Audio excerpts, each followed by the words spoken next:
Трагично е во 2025 да се ветуваат акции за чистење отпад и депони, да се зборува за воспоставување на пристоен јавен превоз и допрва да се учиме дека законите треба да се почитуваат.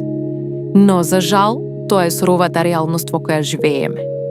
Се исцрпевме тапкајки во место 30 години на патот кон европска идмина, се уназадивме во квалитетот на животот и сега помалку наликуваме на засмрден стар стан, што само се крпел низ годините. Традиционалното оро со 3 напред, 1 назад, го преиначивме во 1 напред, 3 назад. Се уморивме од гледање и слушање на партиски полемики, на лош театар на избраниците на власта и малку по малку дел од нас кренаа раце, дел фатија нога кон поладните краишта. Тага за север. За ова можеме да зборуваме до недоглед, да напишеме студија за адаптивноста на македонскиот народ, гордо да венее во секакви услови, зашто веќе не сме ни пирај, се проречивме во секоја мисла. Побитно е да зборуваме што понатаму. Започетов да престанеме да ги повторуваме истите грешки, бидејќи научно е докажано дека исти постапки водат до ист резултат. Да престанеме да веруваме во бајки. Реалноста е болна, но нема друг начин за да почнеме барем да се движиме во позитивна насока. Да се разбудиме од апатијата и да преземеме иницијатива. И една плодна семка е доволна за да се развие шума. Со време и упорност.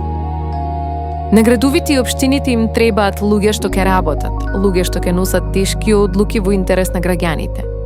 Не за џабе овие луѓе се нарекуваат родители, мајка и татко на градот, затоа што нивната цел треба да биде да обезбедуваат, надгледуваат, поддржуваат и воспитуваат.